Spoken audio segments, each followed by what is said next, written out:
Worrying about what other people think about you is affecting you much more than just not saying what you feel, much more than not doing what you want.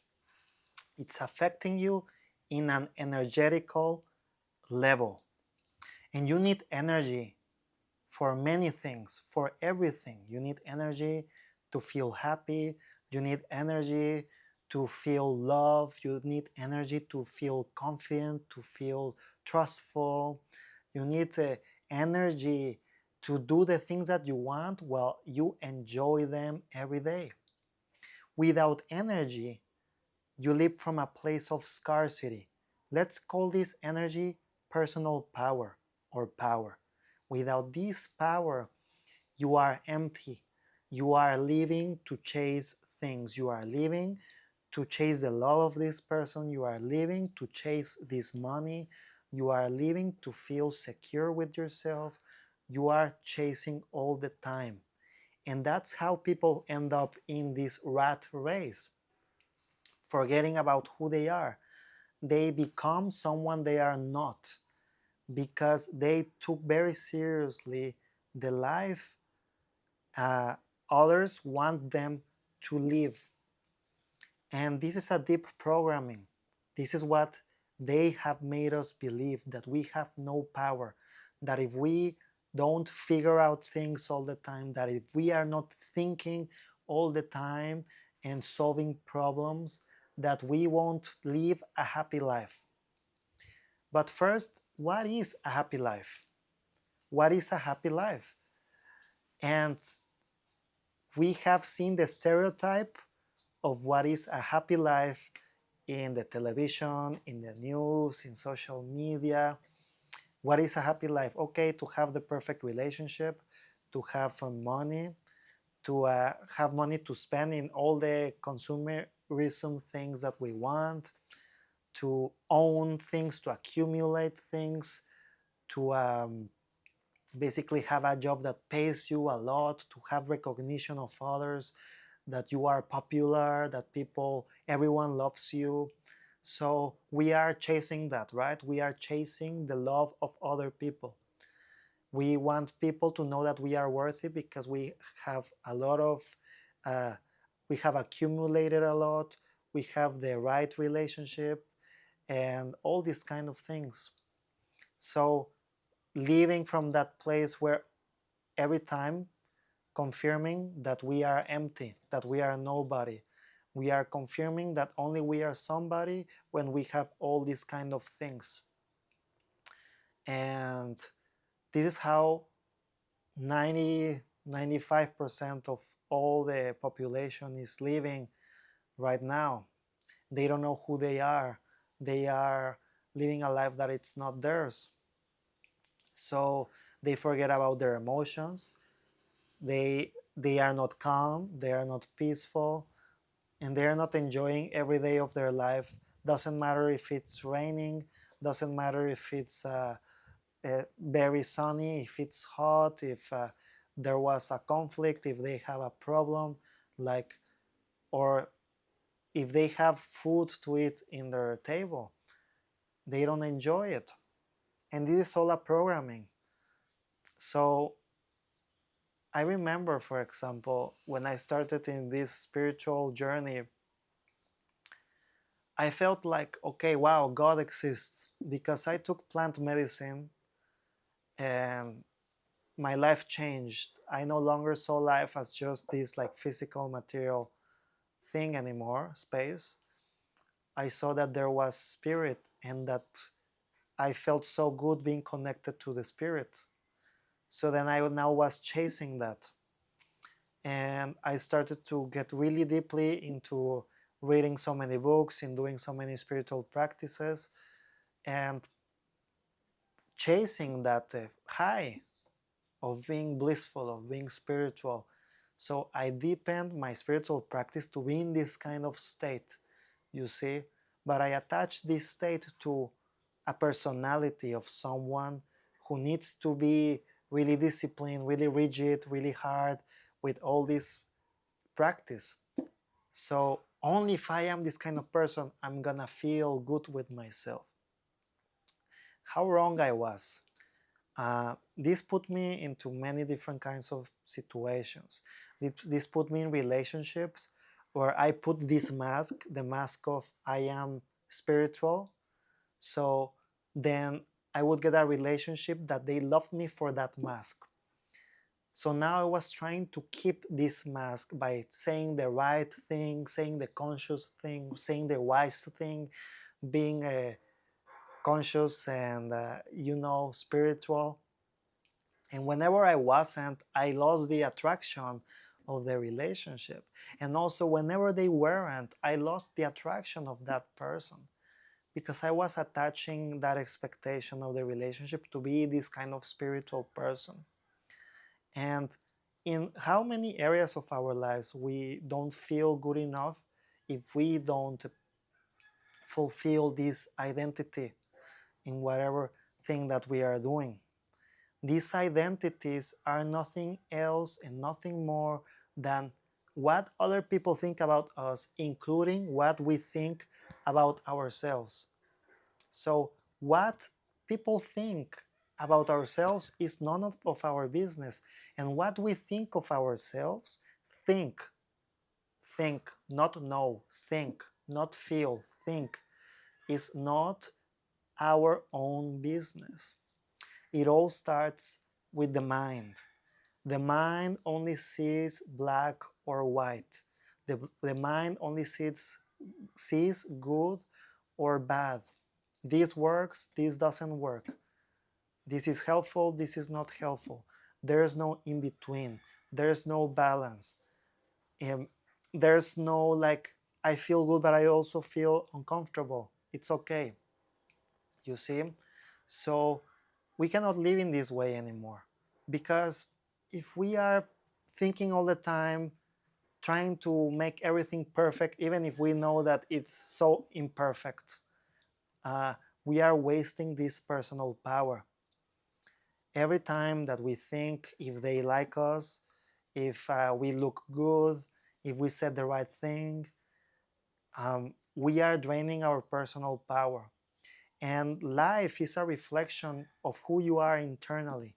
And if you lost or lose that personal power, wasting your energy thinking about if they're gonna accept your work, if you're gonna do a good work, if you're gonna say the right thing, if you're gonna make them like you, if they're gonna reject you or whatever, doesn't matter in what kind of situation it is. You are draining your personal power. You are not realizing who you truly are at the core. In mostly all the kinds of spiritual teachings, we all come from the source. We all come from God, and that's who we really are. We are not this physical body. We are not our accumulations, our things.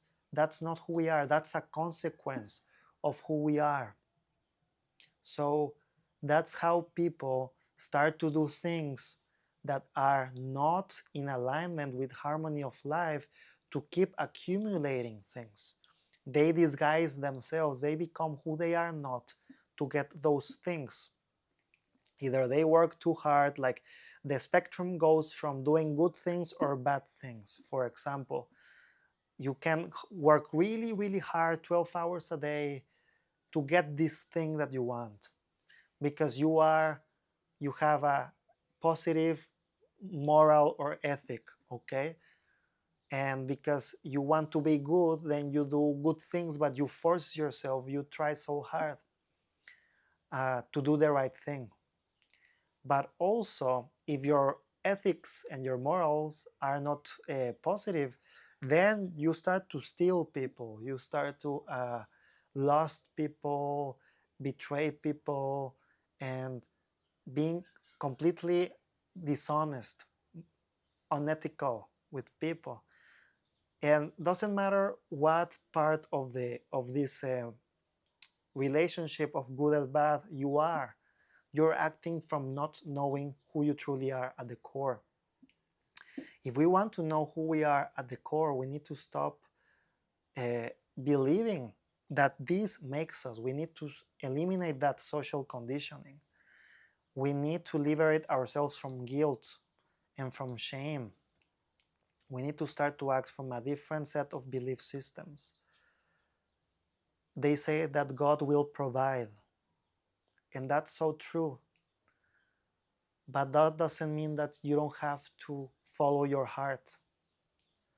God provides what you need if you're following your heart, if you're being honest with yourself, with what you need and what you need to do to be yourself. And of course, the first obstacle is what people will think about me. That's the first thing. Then after that is what I think about myself. And I think in the condition of my beliefs. But I can think something else if I have a different set of beliefs. Actually, if I have a set of beliefs that empower me to be myself fully and enjoy each day, enjoy myself, be happy with myself, doesn't matter what is going on, I don't need to think too much. I can be completely relaxed. I can find peace every day because I'm not trying to figure out things. I know who I am, I know where I come from, and I'm constantly working on liberating myself from the things that take away my peace. So instead of like you need to work very hard to get that security that you want, my belief system is I am already what I need to be. I am already enough. And the way that I confirm that I am already enough is to stop doubting myself, is to stop overthinking, is to actually make space for me to be in peace with myself. And guess what? When you give yourself peace, when you relax, that doesn't mean you don't need to do the things that you need to do, your responsibilities, but when you relax in the process, when you stop thinking about it, trying to control the outcomes, then the new ideas spark. The feeling of the heart starts to shine. Then every day feels like you're actually doing things that matter. You're not living a life that is not yours. You don't feel like you're stuck where you don't want to be because you're always going somewhere. You don't know where you're going, but your heart is taking you somewhere and you're enjoying the moment. You're enjoying each step in the way. If you have $1 million or $10 in your pocket, doesn't matter. If you have the love of your life or you don't have it, you have the love of your life. It's yourself, it's who you are. You see? And in the way of following your heart, God will come and test you so that you can liberate more yourself of this conditioning that doesn't belong to you. That's why God brings you relationships and situations for you to again affirm and choose yourself from the truth of who you are. Life is abundant in everything, especially in love. That's life, that's who you are. Fear is not the opposite of love.